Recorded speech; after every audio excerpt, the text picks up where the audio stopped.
his Psalm lab. I have heard what they say, the murmurs, the conversations about the Vex, how they are boring. Boring, you say? Then come, let us journey back into the past. Let me help you to unravel a small portion of this confluence code-like entity. Welcome to the origins of the Vex. Before we get started, an ontological question must be asked and projected. What are the Vex? I'm glad you asked. The Vex are a cyber-organic species, as ancient as the universe itself. Though most Vex are individually united, are robotic in appearance. These are just tools for Radioloria, tiny microscopic organisms suspended in what is known as Vex milk, containing the species' collective intelligence. The Vex can overcome almost anything in engineering, such as terraforming planets like Mercury and Nessus into machine worlds, portal space travel, data processing and manipulating time itself on a scale so grand it is impossible for humans. However, they lack language, thought, and sentences. It is believed that the Vex originated from the flower game that took place between the light and the darkness, in the primordial garden that existed before our universe came to be. All these games would end with a single self-sustaining pattern, emerging and dominating the entire simulation. This was pleasing to the darkness, but was irritating to the light, which desired that the game produced more than this stale pattern. So what are these games these entities played? Have a listen to this lore entry from the Book of Unveiling, titled T equals O. Thus it reads: We wrestle in the garden, in the loam of possibility, where nothing existed and everything might. A shadowed agony among the flowers. We trampled the petals beneath our feet. We stomped the fruit to pulp, and we ground the seeds into dust. In the wet pop of grapes and the smear of berries, in the perturbation of the field, that was the garden before the first tick of time, and the first point of space were the detonations that made the universe. Each universe was pregnant, with its own inflationary volumes, and braided within ever-ramifying timelines, each volume cooling and separating into domains of post-symmetric physics, all of which were incarnations of that great and all-dictating bipartite law that states only exist lest you fail to exist. And still we fought. We brought down the tree of silver wings and left the stump to smoke amid the meadow. We left prints of our splayed feet and our staining backs in the clay. Our trampling feet made waves in the garden, which were the fluctuations around which the infant universe coalesced their first structures. The dilation field yawned beneath existence. Symmetries snapped like glass, like creases. Flaws in space-time collected filaments of dark matter that inhaled and kindled the first galaxies of suns. And still, we grappled. Our rolling bodies pushed things out of the garden. Worms and scurrying life from the fertile soil. Wet things from the pools and the leaves. They came out into the madness of primordial space. They thrashed and became large. And I won. I won because the gardener always stops to offer peace. And when they do, I always strike. But by then, it didn't matter. The game was over. The garden had given birth to creation. The rules were in place, and there would never be a second chance. We played in the cosmos now. We played for everything, and the patterns of the garden, terrified by our contention, were no longer the inevitable victors of a game whose rules had suddenly changed, and they passed into the newborn cosmos to escape us. I have mentioned before that all the allies or foes you see in Destiny originated or were birthed from this paracausal wrestling match in the garden. Not convinced? I accept that perhaps my interpretation is a little different. That being the case, let me refer to another text from the Ishtar libraries again, from the Book of Unveiling titled Gardener and Winnower. Thus it reads. Once upon a time, a gardener and a winnower lived together in a garden. It was once before time, because time had not yet begun. We did not live. We existed as principles of ontological dynamics that emerged from mathematical structures, as bodiless and inevitable as the primes. It was the field of possibility that prefigured existence. They existed because they had to exist.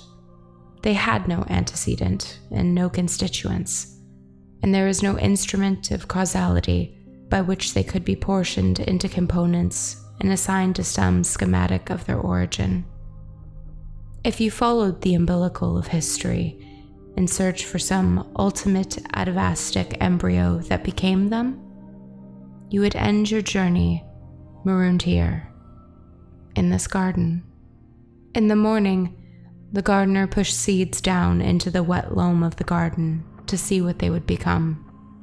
In the evening, the winnower reaped the day's crop and separated what would flourish from what had failed. The day was longer than all of time, and the night was swifter than a glint of light on a falling sugar crystal.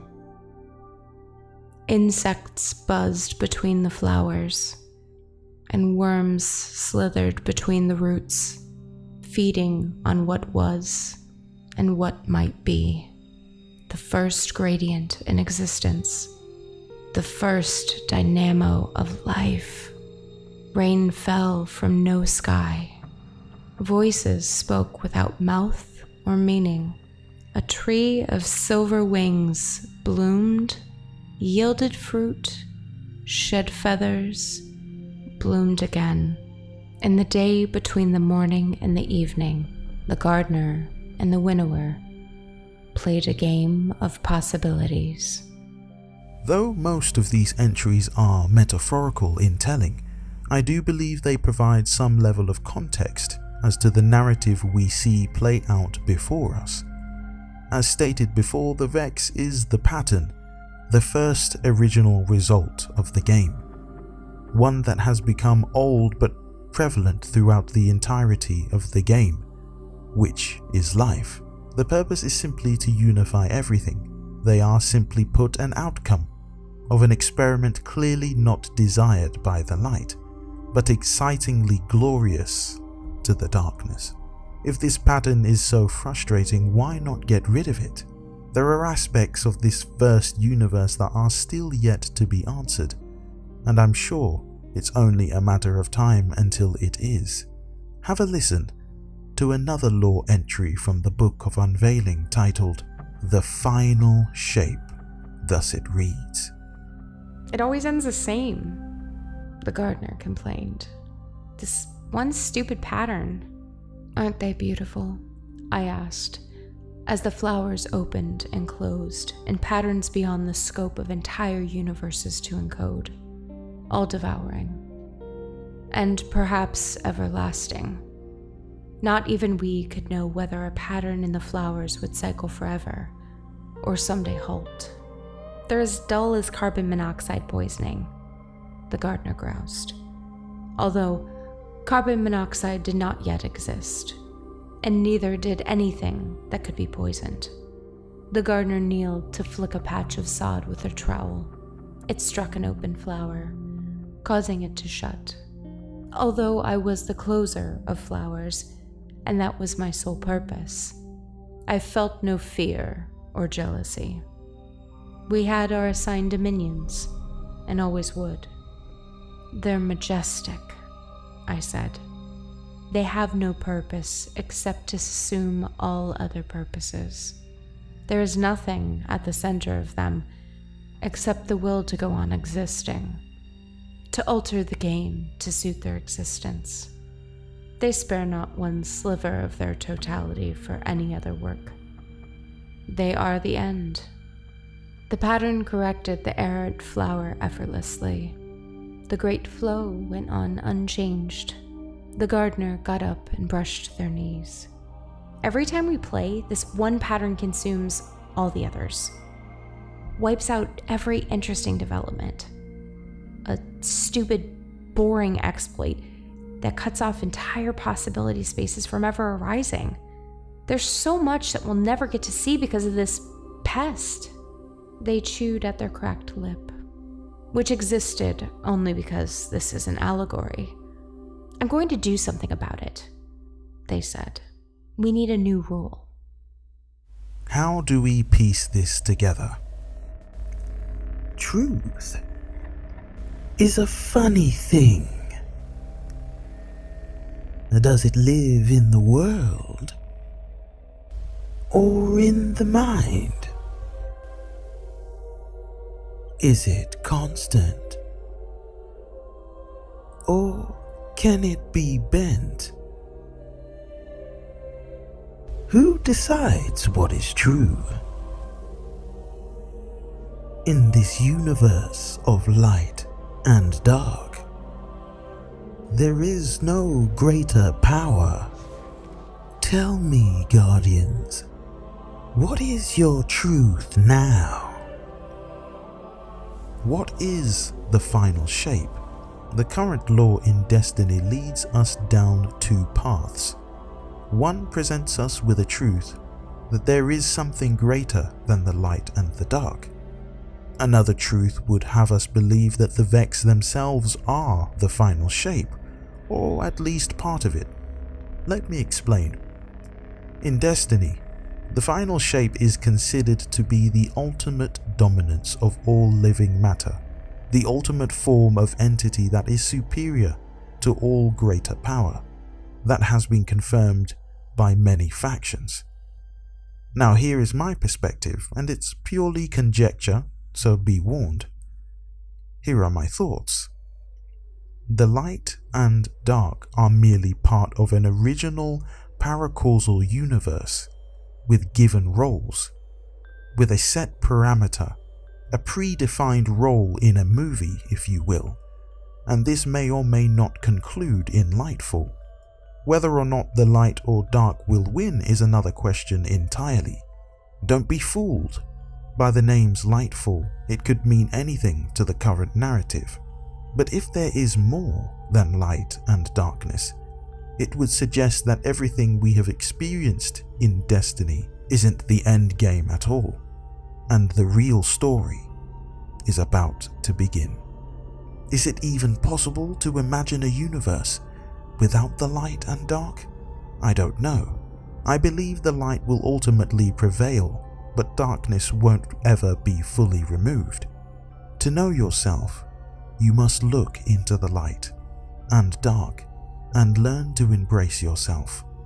But my hope is that love may abound more and more in the knowledge and depth of insight, so that you may be able to discern what is best and may be pure and blameless.